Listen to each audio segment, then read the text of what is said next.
Hey, what is going on? Last week of school for seventh grade, last full week, right? Awesome. We're nearly there. So I thought, let's have a little bit of fun today, or at least what I consider fun. I'm still going to read.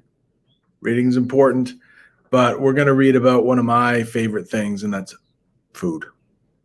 You might be able to tell. I like food.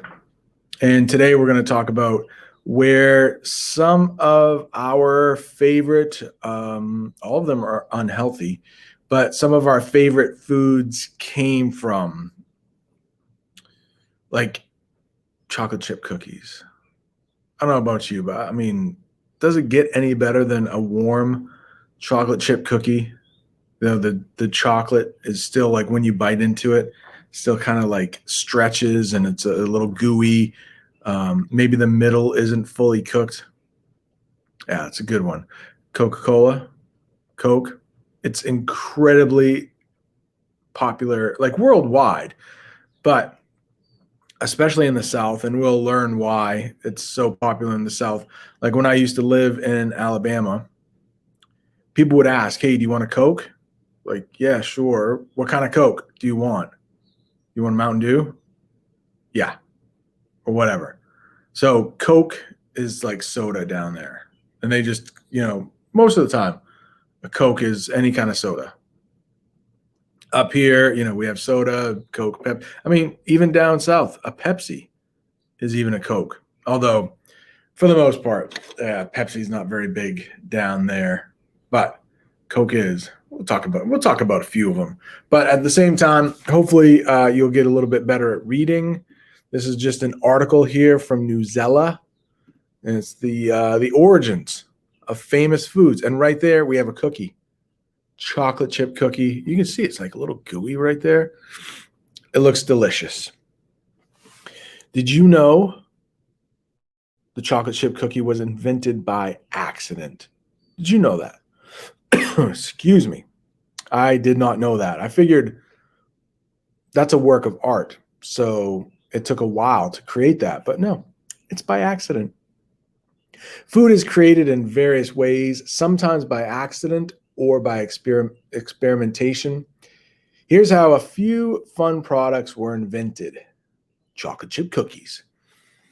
In 1930, Ruth and Kenneth Wakefield opened a restaurant on an old toll road, so like the turnpike, but an old one. Old toll, you have to pay money to use it. Old toll road, that's a little bit of a tongue twister, between Boston and Cape Cod, Massachusetts, not too far from here. They named it the Toll House Inn. Have you ever, if you go into the store right now, you look through the cookie section, I promise you will see Toll House cookies somewhere there. Ruth Wakefield was an expert chef, and the inn became famous for its desserts. Many sources claim Wakefield invented her chocolate chip cookie by accident, but she often experimented with recipes to please her guests. One time, she decided to add chocolate to her popular butterscotch cookies. Butterscotch. I don't know about you, butterscotch, not a fan of butterscotch. I think even if you read Frank and Beans with us, it's like an old person's candy. Mimi, she has butterscotch in her purse. I'm not a fan. Not a fan. I know you can go to Fielder's Choice and get like a butterscotch sundae. Who would do that? I don't know who would do that. All right, and the teachers are here. The next part, she told a Boston newspaper reporter that she was deliberately, she did it on purpose, deliberately, not by accident. If you do something deliberately, it's not by accident. Deliberately trying to give her guests something different. Using an ice pick, she broke a semi-sweet chocolate bar into pieces and mixed them into the batter. The chocolate melted enough to make gooey chunks. That just sounds so good, right? Gooey chunks. It sounds good in a cookie, but it could sound really bad if someone was sick and they were I don't know why my brain went there, but yeah, if they were throwing up gooey chunks, that's gross. But in a cookie, oh, it sounds delicious. And now I can't get the puke thing out of my head. Sorry about that if I ruined the gooey chunks for you. Guests loved Wakefield's new Toll House. Whoa, that's a long Toll House chocolate crunch cookies. It doesn't have quite the same ring as chocolate chip, does it? The recipe soon appeared in a Boston newspaper. Wakefield added it to the 1938 edition of her cookbook. The recipe called for 2 Nestle semi-sweet chocolate bars to be cut into pieces the size of a pea. So like the little green pea. I'll just do that in green for green peas. Green peas. The cookies became so popular that Nestle's sales soared. There's a lot of like tongue twisters in here. I'm going to put that in red because it's hard to say. Nestle's sales soared. Say that like 10 times fast. Say it like 3 times fast. The company began scoring lines into its chocolate bars to make them easier to break. It even printed Wakefield's recipe on the wrapper. Later, Nestle created the semi-sweet morsel or chocolate chip. The recipe still appears on every bag. Accident or not, Wakefield created America's most popular cookie. CocaCola. Hey, in the chat right now, what's your favorite soda? Now, of course, the best answer is I don't drink soda. That would be the best answer. But I'm sure we all, hopefully you don't. Maybe put water. Maybe put water as your favorite. But you shouldn't drink soda. But I like soda every once in a while. Well, every morning I have a Monster. Probably not the best for you. But there's a new Mountain Dew out there. Some kind of melon thing. That might be my new favorite soda. I don't know. They do sell it in the diet, the zero, but that stuff's probably worse for you than the sugar, right? Dr. John S. Pemberton was a pharmacist in Atlanta, Georgia.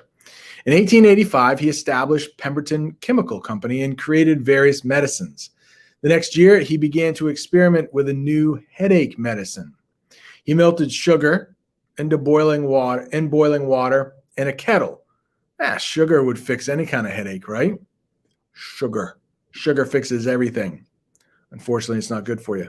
He stirred in other ingredients, such as caffeine, more sugar on sugar. I like the way this is going. And several oils. It resulted in a sticky brown syrup.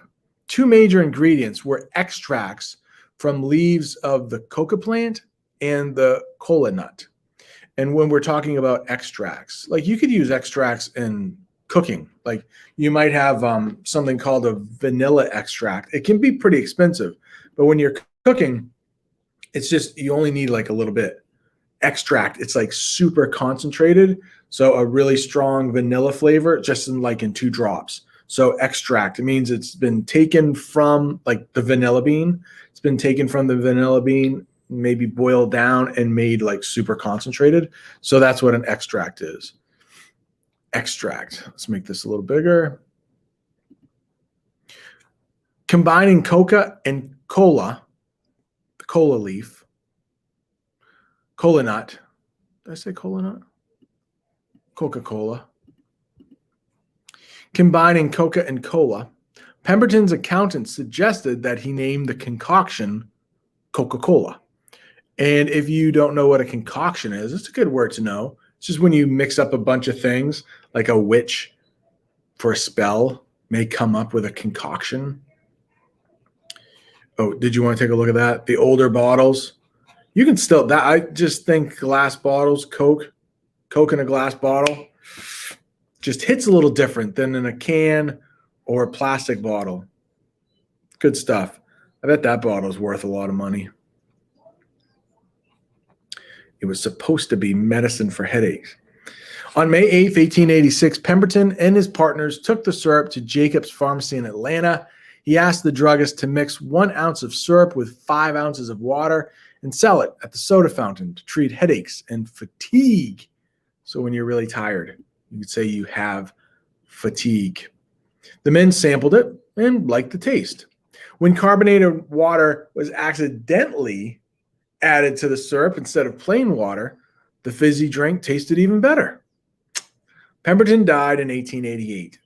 By 1891, a pharmacist named Asa G. Candler had taken full ownership of Pemberton's recipe. A year after that, Candler opened the CocaCola Company.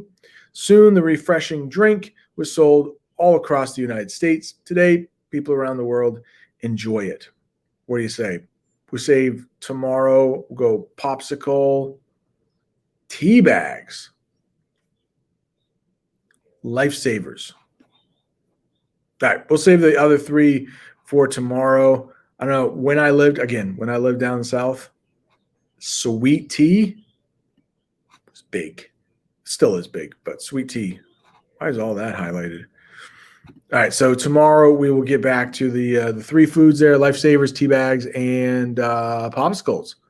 Popsicles. All right, it's good for today.